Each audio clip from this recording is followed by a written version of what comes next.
নমস্কার, সবাইকে দুর্গাপূজার শুভেচ্ছা জানাই। সবাই ভালো থাকুন, সুস্থ থাকুন। শুভ সন্ধ্যা।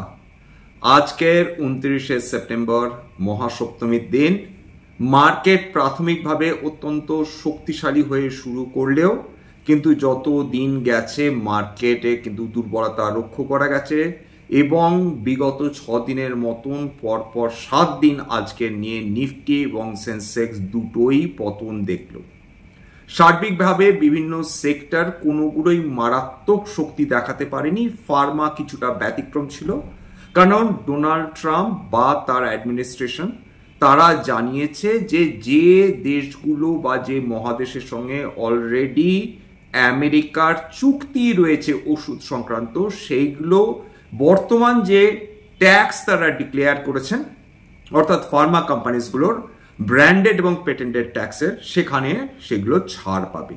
এর ফলে বিভিন্ন ভারতীয় কোম্পানি যাদের ইউরোপীয় ইউনিয়নে অর্থাৎ ইউরোপের বিভিন্ন দেশে তাদের ম্যানুফ্যাকচারিং ফ্যাসিলিটিস রয়েছে, তারা হাঁপ ছেড়ে বাঁচলো বলা যেতে পারে।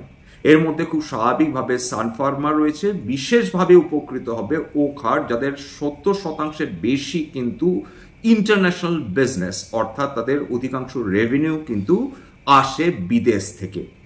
কিন্তু ওভারঅল মার্কেটের চিত্র কিন্তু মারাত্মক উজ্জ্বল এই মুহূর্তে বলা যাচ্ছে না, কারণ বিভিন্ন সেক্টরে যে শেয়ারগুলো এতদিন চড়া দামে ট্রেড করছিল সেইগুলোতে কিছুটা হলেও কারেকশন চলছে।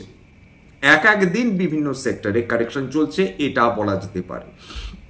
আজকের অন্যতম যেটা ব্যতিক্রম ছিল সেটা ডেফিনেটলি নিফটি ব্যাংক, সেটা পজিটিভে বন্ধ হয়েছে। তবে আলাদা করে নিফটি ব্যাংকের পজিটিভ হওয়ার পেছনে কিন্তু একটা কারণ থাকতে পারে, কারণ 1 তারিখের রিজার্ভ ব্যাংক অফ ইন্ডিয়ার মনিটারি পলিসি কমিটির মিটিংয়ের আউটকাম, অর্থাৎ 1 তারিখে এই সিদ্ধান্তটা আরবিআই নেবেন যে তারা ফার্দার ইন্টারেস্ট রেট কাট করবেন কিনা, অর্থাৎ রেপো রেট কম হওয়ার সম্ভাবনা রয়েছে কিনা।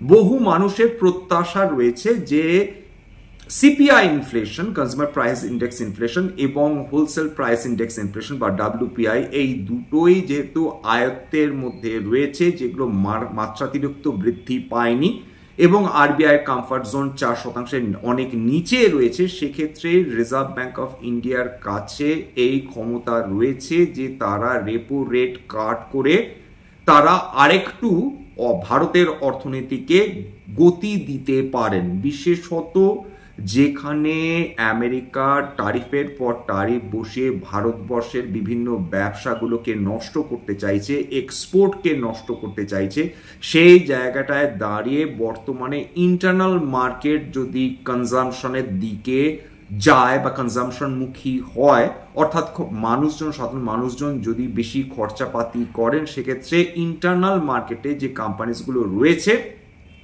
সেখানে কিন্তু একটা আমরা গতি দেখতে পারি, একটা উৎসাহ ফিরে আসার প্রত্যাশা করতে পারি।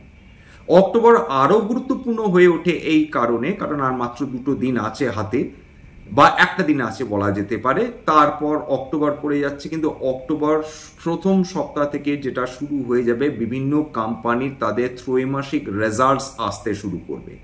তার ফলে যেই আপনারা দেখলেন যে ব্যাংক নিফটিতে যে উৎসাহ রয়েছিল বা আছে আজকের দিনে, সেটা কিন্তু এই রিজার্ভ ব্যাংক অফ ইন্ডিয়ার এই তাদের ডিসিশনের উপর প্রত্যাশা করেই। এইবার যদি ধরে নেওয়া যায় রিজার্ভ ব্যাংক অফ ইন্ডিয়া তারা কোনো কারণে মনে করলেন যে একদিকে ট্রাম্প ট্যারিফ ট্যান্ট্রাম চলছে, অন্যদিকে আমরা যদি ইন্টারেস্ট রেট কমাই, কোনো কারণে যদি ইনফ্লেশন বৃদ্ধি পায়, সেক্ষেত্রে আমাদের আবার কড়া হাতে সেটা মোকাবিলা করতে হবে এবং তার ফলে কনজামশনের উপর ধাক্কা আসতে পারে, মানুষ কম লোন নিতে পারেন, এইও একটা আশঙ্কা কিন্তু কাজ করতে পারে। এবং তার ফলে এই যে প্রত্যাশা ব্যাংক নিফটির মাধ্যমে আমরা দেখতে পাচ্ছি বিভিন্ন ব্যাংকগুলোর ক্ষেত্রে, সেটা কিন্তু সেই উৎসাহ স্থায়ী নাও হতে পারে, এটাও মাথায় রাখতে হবে। এটাই আপাতত যেটা লক্ষ্য বা মানুষের যেটা প্রত্যাশা, রিজার্ভ ব্যাংক অফ ইন্ডিয়া হয়তো বা ইন্টারেস্ট রেট কম করতে পারে। বেশ কিছু বিশেষজ্ঞর বক্তব্য, ইন্টারেস্ট রেট এত তাড়াতাড়ি আরবিআই নাও কমাতে পারেন, তারা ডিসেম্বর অবধি অপেক্ষা করতে পারেন। সেক্ষেত্রে তারা অপেক্ষা করবেন যে আমেরিকার ট্যারিফ নিয়ে বা ভারত আমেরিকা বাণিজ্যিক চুক্তি যদি একটা রূপ পায় বা একটা কোথাও না কোথাও একটা সম্মানজনক অবস্থানে আসে, সেক্ষেত্রে রিজার্ভ ব্যাঙ্ক অফ ইন্ডিয়ার ক্ষেত্রে অনেক বেশি সুবিধা হবে ইন্টারেস্ট রেট নিয়ে তাদের সিদ্ধান্ত জানানোর ক্ষেত্রে। আপাতত যেটা চলছে আমরা দেখছি একটা 25,500 লেভেল একটা বড় লেভেল ছিল, সেই লেভেল থেকে রিট্রেস করেছে। আপাতত যা অবস্থা, অতি উৎসাহে মার্কেট পুনরায় বৃদ্ধি পাবে এরকম সম্ভাবনা খুবই কম। যা খেলা হচ্ছে সেটা ওই 24,500 থেকে 25,500-র মধ্যে, দুদিক থেকেই কিন্তু ডিসাইসিভলি মার্কেটকে একটা সিদ্ধান্ত নিতে হবে, যেটা বিগত 2 মাস ধরে মার্কেট নিতে পারছে না, অর্থাৎ সাইডওয়াইজ মুভমেন্ট ক্রমাগত চলেছে। এই জায়গাটায় দাঁড়িয়ে যতক্ষণ না এই 1,000 পয়েন্টের, অর্থাৎ এই দিকে বাঁ দিকে যেমন হচ্ছে 24,500, ডান দিকে 25,500, এই দুটো যদি ডিসাইসিভলি ব্রেক না করে তারপর যদি সাস্টেন না করতে পারে, সেক্ষেত্রে মার্কেট বেয়ার ফেজেও ঢুকতে পারছে না, মার্কেট বুল ফেজেও ঢুকতে পারছে না। আপাতত যেটা হচ্ছে বিভিন্ন সেক্টর অর্থাৎ সানরাইজ সেক্টরগুলোতে সেখানে কিন্তু খেলা চলছে, অর্থাৎ যে সেক্টরগুলো ভবিষ্যতের সেক্টর, যে সেক্টরগুলো ভারতবর্ষকে একটা বলা যেতে পারে একটা পজিটিভ ভ্যালু দিতে পারে, যেটা ইন্টারন্যাশনাল মার্কেটে ভারতের নাম উজ্জ্বল করতে পারে, এই ধরনের সেক্টরের অন্তর্গত যে সম্ভাবনাময় যে কোম্পানিজগুলো রয়েছে সেখানে কিন্তু দাম কখনো উঠছে কখনো নামছে। হ্যাঁ, এর মধ্যে কখনো সেমিকন্ডাক্টরের নাম আসবে, কখনো ডিফেন্সের নাম আসবে, কখনো রিনিউয়েবল এনার্জির নাম আসবে। আপনারা ডেফিনেটলি দেখেছেন যে একদিন রিনিউয়েবল এনার্জির বিভিন্ন কোম্পানির শেয়ারের দাম উঠছে তো পরের দিন পড়ছে। একই কথা খাটে সেমিকন্ডাক্টরের ক্ষেত্রে, একদিনেই হয়তো কোনো সেমিকন্ডাক্টর কোম্পানি দারুণ উঠছে, আবার কোনো কোম্পানি সেখানে ভালো পতন হচ্ছে। এই যে সানরাইজ সেক্টরগুলো নিয়ে মানুষের উৎসাহ এই কারণে যে যদি কোনো কারণে এই জিওপলিটিক্যাল যে টেনশন রয়েছে সেটা কিছুটা কমে, যদি আমেরিকার সঙ্গে ভারতবর্ষের একটা কোনো রকম বোঝাপড়া হয়, জিএসটি রেট কমার ফলে তার যে পজিটিভ যেটাকে বলা যায় অ্যাট্রিবিউট, সেটা যদি বিভিন্ন কোম্পানিজ ক্ষেত্রে ছোঁয়া লাগে এবং যে দ্বিতীয় কোয়ার্টারের যে রেজাল্টস রয়েছে সেই দ্বিতীয় কোয়ার্টারের রেজাল্টস বিভিন্ন কোম্পানির ক্ষেত্রে যদি ভালো হয়, সেক্ষেত্রে মার্কেট বুল ফেজের কথা ভাবলেও ভাবতে পারে, নতুবা নয়। চিন্তার কারণ আরেকটা জায়গায় রয়েছে প্রিয় বন্ধুরা, সেটা বাঙালি বিনিয়োগকারীদের ক্ষেত্রে।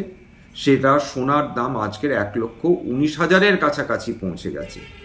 এক্ষেত্রে এটা যদি চিন্তার কারণ না হয়, তাহলে চিন্তার কারণ কাকে বলে সেটা বাঙালি বিনিয়োগকারীরা বা যারা সোনা কিনতে পছন্দ করেন তারা কিন্তু বলতে পারবেন না। রুপোর ক্ষেত্রেও তাই, রুপো আজকে 4.5% বৃদ্ধি পেয়েছে, সোনা আজকে 1.5%-এর উপর বৃদ্ধি পেয়েছে। আমি এমসিএক্স এর কথা বলছি।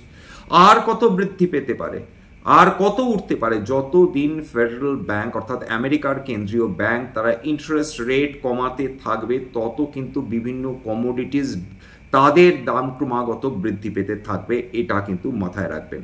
ইন্টারেস্ট রেট আমেরিকাতে ইন্টারেস্ট রেট কমানো মানে কমোডিটি মার্কেটে বিভিন্ন কমোডিটির দাম বৃদ্ধি পেয়ে চলা। হ্যাঁ, এটা ডেফিনেটলি বলতে পারেন যে সৌভাগ্যবশত ভারতবর্ষের ক্ষেত্রে এখনো অবধি আন্তর্জাতিক বাজারে যে তেলের দাম সেটা ভীষণভাবে স্টেবল রয়েছে। রাশিয়া এখনো তেল বিক্রি করতে পারছে, এখনো অবধি কিন্তু ইরানের কাছ থেকে চায়না তেল কিনতে পাচ্ছে, কিন্তু ইরানের যে চাবাহার যে পোর্টটা সেটা আপনারা জানেন যে আমেরিকা অলরেডি স্যাংশন লাগিয়ে দিয়েছে, যেটা ভারতবর্ষের জন্য অত্যন্ত ইম্পর্টেন্ট একটা স্ট্র্যাটেজিক লোকেশন ছিল। একদিকে পাকিস্তান এবং চীনের ওপর নজর রাখা, অন্যদিকে আফগানিস্তানে ত্রাণ পাঠানো বা আফগানিস্তানের ইনফ্রাস্ট্রাকচার ডেভেলপমেন্ট, যেটা ভারতবর্ষ বিগত কয়েক বছর ধরে নিঃশব্দে করে চলছিল। অন্যদিকে ইরানকে সাহায্য করার নানা দিক থেকে।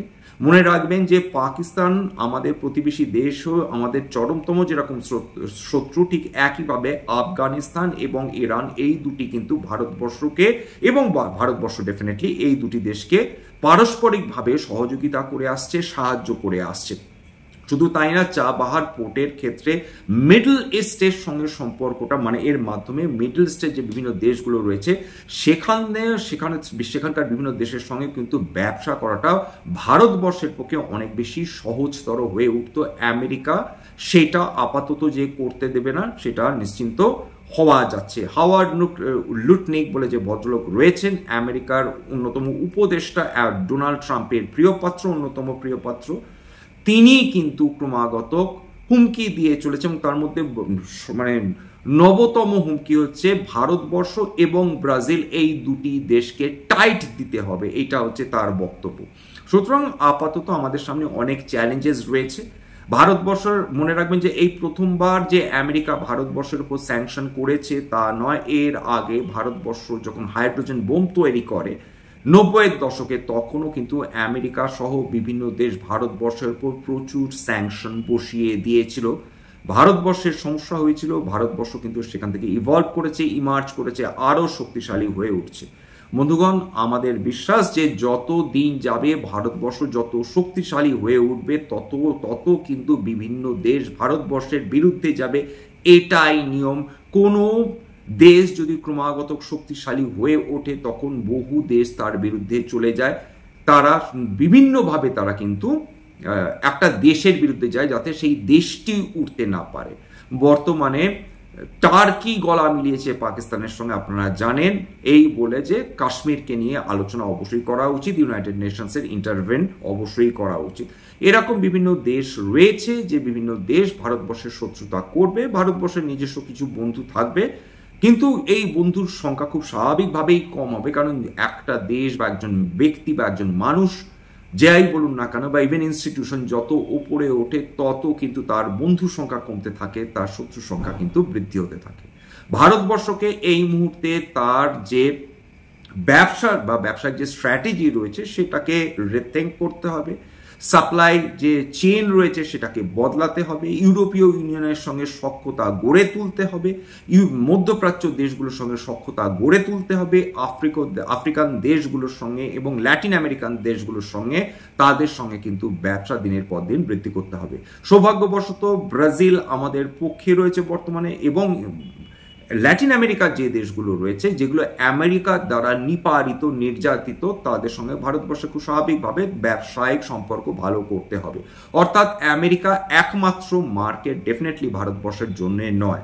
মাত্র $120 বিলিয়ন আশেপাশে যদি ভারতবর্ষ আমেরিকার সঙ্গে ট্রেড করে থাকে, সেটা কিন্তু ভারতবর্ষের সার্বিক ট্রেড নয়। আমি কিন্তু কেবল ম্যানুফ্যাকচারিং কথা বলছি, আমি কিন্তু ইনফরমেশন টেকনোলজির কথা বলছি না, সেটা সার্ভিসেসের অংশ। এই জায়গাটায় দাঁড়িয়ে আপাতত আমাদের যেটা লক্ষ্য হবে সামনের কয়েকটা দিন লক্ষ্য রাখা।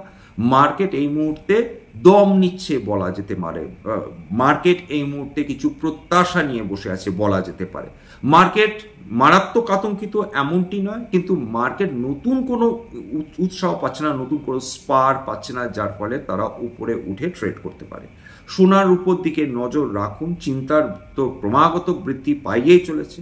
আমাদের টাকা সেটা কিন্তু যথেষ্ট দুর্বল হয়ে রয়েছে, আরবিআই সম্প্রতিকালে ইন্টারভিন করেছে বলে বিশেষজ্ঞরা মনে করছেন, তার ফলে দারুণ পতন থেকে আপাতত টাকা কিছুটা মুক্তি পেয়েছে। আমাদের যতদিন ডলার ডিপেন্ডেন্স রয়েছে, অর্থাৎ ডলারের উপর আমরা যতদিন ডিপেন্ড করছি ততদিন কিন্তু আমাদের বহু অসুবিধার সম্মুখীন হতে হবে। সুতরাং যত তাড়াতাড়ি ব্রেক্স কারেন্সি ইনিশিয়েট করা সম্ভব হয় তত ভারতবর্ষের মতন আপকামিং দেশ বা মানে শক্তিশালী হতে চলা অর্থনীতির জন্য কিন্তু মুশকিল হবে যদি না ব্রেক্স এই কারেন্সিটাকে ইনিশিয়েট করা হয়। যাই হোক, এখানে শেষ করব। আর ভিডিও দীর্ঘায়িত করে লাভ নেই, বিশেষ করে পুজোর সময় মানুষজন এখন আনন্দে মানে মাতোয়ারা বলা যেতে পারে। সুতরাং সবাই পরিবারের সঙ্গে থাকুন, নিশ্চিন্ত থাকুন। ওই একই কথা যেটা প্রত্যেকটা এপিসোডে এই কদিন ধরে বলে আসছি, আবার বলছি যে মার্কেট যেরকমভাবে ওঠে একইভাবে নামেও, এবং যত পতন হবে নতুন বিনিয়োগকারী, অভিজ্ঞ বিনিয়োগকারী, দীর্ঘমেয়াদী বিনিয়োগকারীদের জন্য কিন্তু সেটা ভালো, কারণ সেখানে বিনিয়োগ করার জন্য শেয়ারসগুলো ফেয়ার ভ্যালুতে পাওয়া যায়। 10 বছরে এরকম কদাচিৎ এরকম একবার সময় আসে যখন মার্কেটে 50, 60, 65% পতন হয়, সেই সময় হচ্ছে গোল্ডেন চান্স। সেরকম সময় জন্য তো অপেক্ষা করা উচিত। সময় এলে এরকম এতদিন হয়ে এসছে, আবার সামনের সময় আসবে যখন মার্কেট পড়বে, মার্কেট একভাবে উঠতে পারে না, সেই সময়গুলোর জন্য অপেক্ষা। মার্কেট যখন 10-20% নিচে নামবে তখন ব্রডার মার্কেটে যে 50-60% বিভিন্ন স্টকগুলোর দাম নেমে যায়, সেটা একটা দারুণ সুযোগ। অর্থাৎ 10%, 20-25%, 50-60%, এইগুলো কিন্তু ভয় পাওয়ার জায়গা না, এইগুলো কিন্তু বিনিয়োগ করার একটা দারুণ অপরচুনিটি বাঙালি বিনিয়োগকারীদের জন্য তৈরি করে দেয়। আজকের জন্য নমস্কার, শুভ সন্ধ্যা। স্ট্যান্ডার্ড ডিসক্লেমার যে এটা কেবলমাত্র একটা এডুকেশন চ্যানেল, বাঙালি বিনিয়োগকারীদের ইনভেস্টার অ্যাওয়ারনেস বৃদ্ধির জন্য এখানে কোনো ধরনের কোনো শেয়ারের বাই সেল রিকমেন্ডেশন, সাজেশন বা অ্যাডভাইস করা হয় না। যদি আমার যে কোম্পানিগুলোর নাম করলাম কেবলমাত্র ফর ইলাস্ট্রেশন পারপাস, আমার কথা শুনে যদি কোনো কোম্পানিতে বাই সেল সিদ্ধান্ত নেন ক্ষতির মুখোমুখি হতে পারেন। সুতরাং সবসময় একজন সেবি রেজিস্টার্ড ইনভেস্টমেন্ট অ্যাডভাইজারের পরামর্শ নেওয়ার চেষ্টা করবেন বা নিজে ডিউ ডিলিজেন্স করবেন। এবং স্ট্যান্ডার্ড ডিসক্লোজার যে কোম্পানিজগুলো নিয়ে আলোচনা করলাম তার মধ্যে হতে পারে কোনো কোম্পানিতে আমার বা আমার পরিবারের বিনিয়োগ থাকলেও থাকতে পারে। ভবিষ্যতে যদি নতুন করে কিনি বা বিক্রি করি, আগাম বিজ্ঞপ্তি দিয়ে কিনতে বা বিক্রি করতে পারবো না। সবার শেষে যেটা বলে থাকি, যদি এই ধরনের এপিসোড সত্যি মনে হয় আমাদের বাঙালি ভাই বোনদের জীবনে কিছু মাত্র উপকার আনতে পারে, প্লিজ একটা লাইক দেবেন, প্লিজ সাবস্ক্রাইব করবেন এবং যদি সম্ভব হয় নিজের গ্রুপে শেয়ার করে দেবেন। নমস্কার।